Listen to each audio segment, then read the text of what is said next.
Ainda falando sobre termos de saúde, nós vamos ver que alguns termos são muito utilizados. Nós vamos entender quais termos são esses. Por exemplo, agente etiológico e vetor.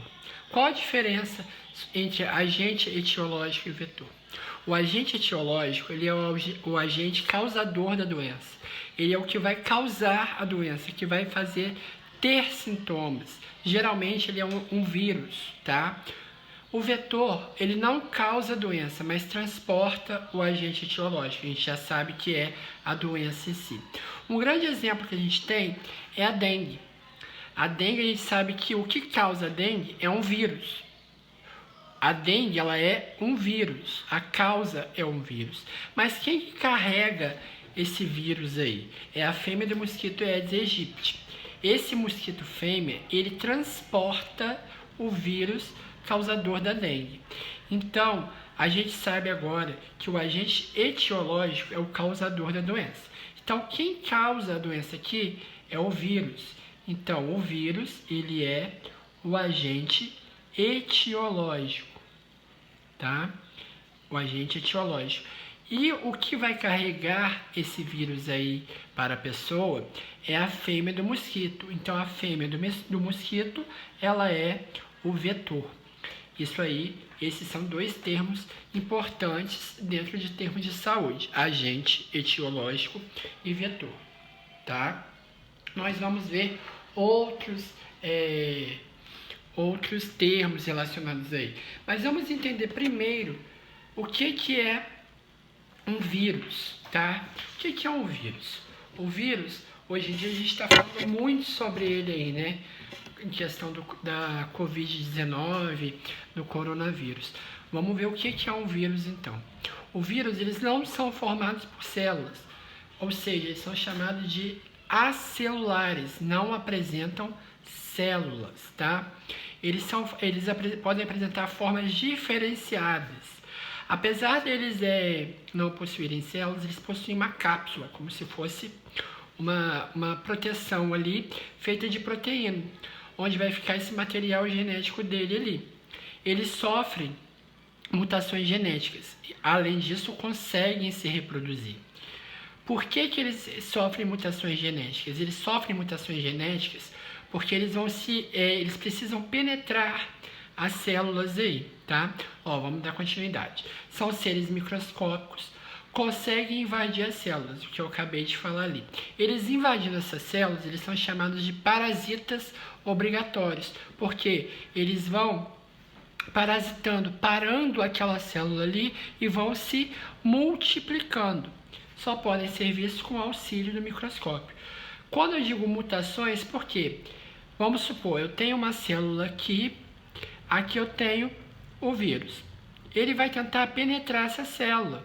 Essa célula ali, muitas vezes esse vírus, ela é de uma forma. Esse vírus, ele se modifica para poder enganar aquela célula e penetrar ela. Por isso que ele sofre mutações. Um exemplo aí é o vírus da gripe, H1N1, o vírus do Covid-19, que é o coronavírus, e eles geralmente são eliminados através de vacina. Eliminados não, a gente se previne contra o vírus através de vacinas, né? As vacinas que vêm como imunização desses vírus aí. Outros temas que são muito utilizados quando a gente diz respeito à saúde, justamente nos temas atuais aí, são esses 4 aqui: surto, endemia, epidemia e a pandemia. Vamos começar a falar sobre o surto.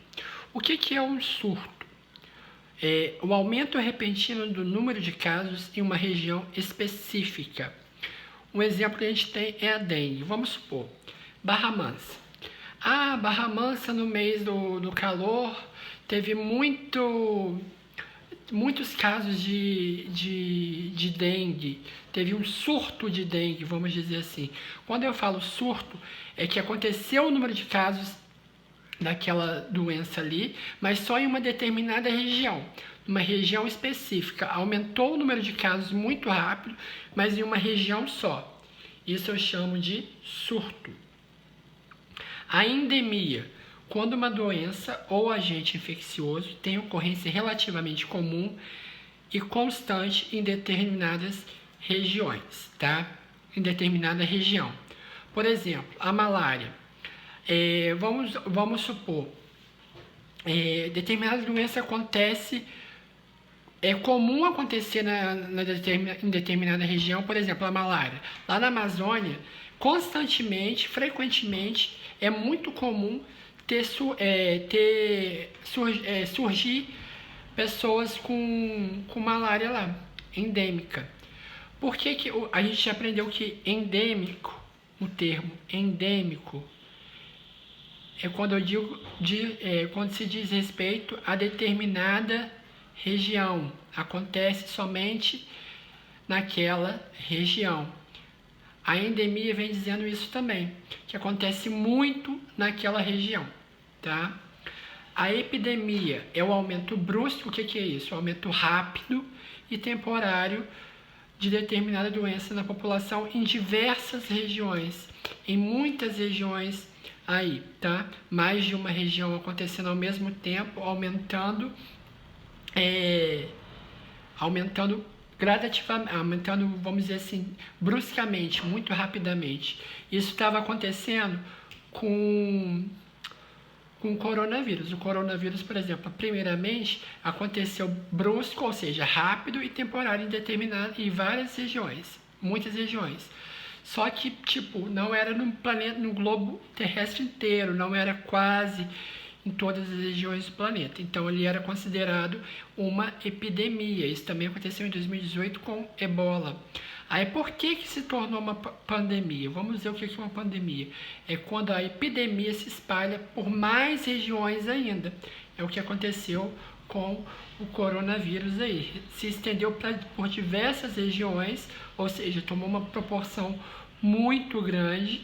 Aí foi considerado uma epidemia. Mas antes de virar uma pandemia, ele era considerado uma epidemia, tá? Um exemplo aí que já tinha acontecido antes de pandemia H1N1 em 2009. Então vamos lá, vamos definir de novo. O surto. Surto acontece em uma região específica. Endemia em uma determinada região, mas parecido com o surto, essa endemia já é comum acontecer ali naquela região. Ela acontece constantemente naquela região, então é endêmico, é normal acontecer naquele lugar. A epidemia atingiu várias regiões em grandes quantidades. Aí é uma epidemia. Quando ela se espalha mais ainda, quase por todas as regiões do planeta, ela é considerada uma pandemia.